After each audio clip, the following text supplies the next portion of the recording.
ಬದಲಾವಣೆ ಜಗದ ನಿಯಮ. ಆದರೆ ರಾಜಕೀಯದಲ್ಲಿ ಬದಲಾವಣೆ ಅಂದರೆ ಅದೊಂದು ಮಹಾಯುದ್ಧ. ಹೈಕಮಾಂಡ್ ಇಡುವಂತಹ ಪ್ರತಿ ಹೆಜ್ಜೆಯು ತಂತಿಯ ಮೇಲಿನ ನಡಿಗೆ. ಸ್ವಲ್ಪ ಆಚೆ ಈಚೆಯಾದರೂ ದೊಡ್ಡ ಅವಾಂತರವೇ ನಡೆದು ಹೋಗಬಹುದು.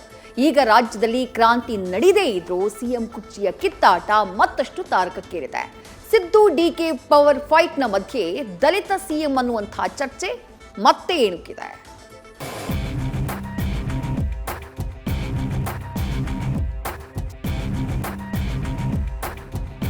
ನಾವು ಯಾವಾಗಲೂ ರೇಸಲ್ಲಿ ಇರ್ತೀವಿ ಕಣ್ರಿ, ಅದೇನೋ ದೊಡ್ಡ ವಿಚಾರ.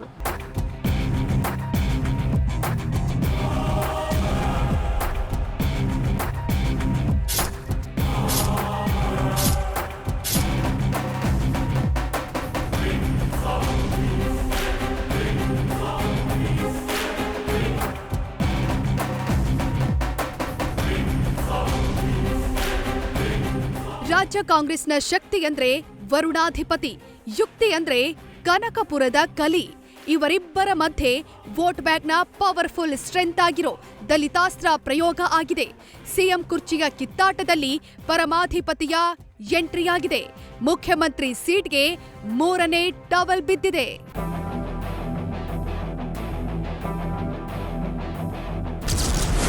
ಸಿದ್ದು ಡಿಕೆ ಪವರ್ಫುಲ್ ಫೈಟ್, ಪರಂ ಅಧಿಕಾರಕ್ಕೆ ಎಂಟ್ರಿ.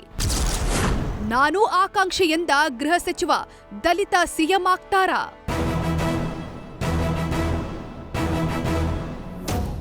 ಮುಖ್ಯಮಂತ್ರಿ ಹುದ್ದೆ ಉಳಿಸಿಕೊಳ್ಳಲು ಸಿದ್ದು ರಣತಂತ್ರ ಹೆಣೆಯುತ್ತಿದ್ದಾರೆ. ಸಿಎಂ ಕುರ್ಚಿಯನ್ನ ಕಿತ್ತುಕೊಳ್ಳಲು ಡಿಕೆ ಶಿವಕುಮಾರ್ ಪಣ ತೊಟ್ಟಿದ್ದಾರೆ. ಇವರಿಬ್ಬರ ಮಧ್ಯೆ ಮೂರನೆಯವರ ಎಂಟ್ರಿಯಾಗಿದೆ. ಖರ್ಗೆ ನಿವಾಸ ಪವರ್ ಸೆಂಟರ್ ಆಗಿ ಬದಲಾಗಿರೋ ಹೊತ್ತಲ್ಲಿ ದಲಿತಾಸ್ತ್ರವು ಪ್ರಯೋಗವಾಗಿದೆ. ಸಿಎಂ ಬದಲಾವಣೆ ಆಗಿದ್ದೇ ಆದ್ರೆ ಸಿಎಂ ಪಟ್ಟ ಅಲಂಕರಿಸಲು ನಾನು ಆಕಾಂಕ್ಷೆಯಂತ ಗೃಹ ಸಚಿವ ಡಾಕ್ಟರ್ ಜಿ ಪರಮೇಶ್ವರ್ ಮನದಾಳವನ್ನ ತೆರೆದಿಟ್ಟಿದ್ದಾರೆ. ಜೊತೆಗೆ ಕೆಪಿಸಿಸಿ ಅಧ್ಯಕ್ಷರಾಗಿ ತಾವು ಹೇಗಿದ್ರು ಅನ್ನೋದನ್ನ ವಿವರಿಸುತ್ತಾ ಪರೋಕ್ಷವಾಗಿ ಡಿಕೆಶಿಗೆ ಟಾಂಗ್ ಕೊಟ್ಟಿದ್ದಾರೆ. ನಾವು ಯಾವಾಗಲೂ ರೇಸಲ್ಲಿ ಇರ್ತೀವಿ ಕಣ್ರಿ, ಅದೇನೋ ದೊಡ್ಡ ವಿಚಾರ. ನೋಡಿ, ಈಗ 2013ರಲ್ಲಿ ನಾನು ಪ್ರದೇಶ್ ಕಾಂಗ್ರೆಸ್ ಸಮಿತಿ ಅಧ್ಯಕ್ಷ ಆಗಿದ್ದೆ. ಸರ್ಕಾರ ತಗೊಂಡು ಬಂದ್ವಿ. ನಾನೇ ಮಾಡಿದ್ದೆ, ನಾನೊಬ್ಬನೇ ಸರ್ಕಾರ ತಂದೆ ಅಂತ ನಾನು ಎಲ್ಲೂ ಹೇಳಿಲ್ಲಪ್ಪ ಇಲ್ಲಿವರೆಗೂ. ಸರ್ಕಾರ ಎಲ್ಲರೂ ಸೇರಿ ಪಕ್ಷದಲ್ಲಿ ಕೆಲಸ ಮಾಡಿದ್ದೀವಿ. ಜನ ವೋಟ್ ಹಾಕಿದ್ರು, ನಮ್ಮನ್ನು ಗೆಲ್ಲಿಸಿದ್ರು. ಆ ಸಂದರ್ಭದಲ್ಲಿ ನಾನು ಪರಾಭವಗೊಂಡೆ. ಒಂದು ವೇಳೆ ನಾನು ಗೆದ್ದಿದ್ದರೆ ಏನಾಗ್ತಿತ್ತೋ ಗೊತ್ತಿಲ್ಲ.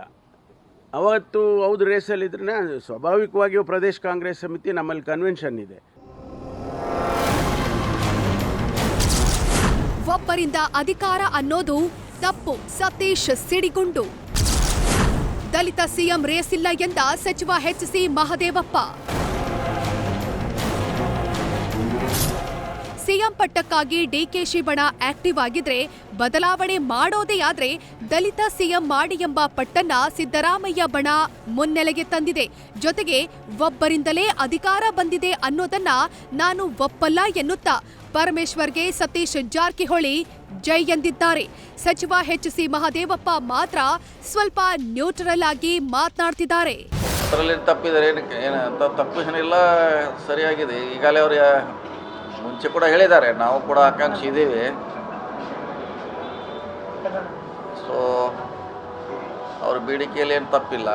1960 ಒಳಗೆ ತೇನ್ ಸಿಂಗ್ ಹೆಸರು ಕೇಳಿದ್ರೆ, ಹಿಮಾಲಯ ಪರ್ವತ ಏರಿದಾಗ ಇಡೀ ಜಗತ್ತಿನ ಎಲ್ಲ ಪೇಪರು ಬರ್ದಿವಿ ತೇನ್ ಸಿಂಗ್ ಅವರು ಹಿಮಾಲಯ ಏರಿದ್ರಂತ. ಅವನ ಜೊತೆ ಇನ್ನೂ 14 ಜನ ಇದ್ರು, ಅವ್ರ ಹೆಸರು ಬರ್ದಿಲ್ಲ. ಇದು ಹಂಗೆ, ಇವು ಯಾವುದು ಚರ್ಚೆ ಆಗಲಿಲ್ಲ. ಪಕ್ಷ ಸಂಘಟನೆಗಳು ಮಾಡೋದು, ಚುನಾವಣೆಗಳನ್ನು ಎದುರಿಸೋದು, ಕಾರ್ಯಕರ್ತರಲ್ಲಿ ಸ್ಥಾಯಿಯಿಂದ ಶಕ್ತಿ ತುಂಬೋದನ್ನು ಬಿಟ್ಟು ನೀವು ಹೇಳಿದಂಥ ಒಂದು ವಿಷಯನೂ ಚರ್ಚೆ ಆಗಿದೆ.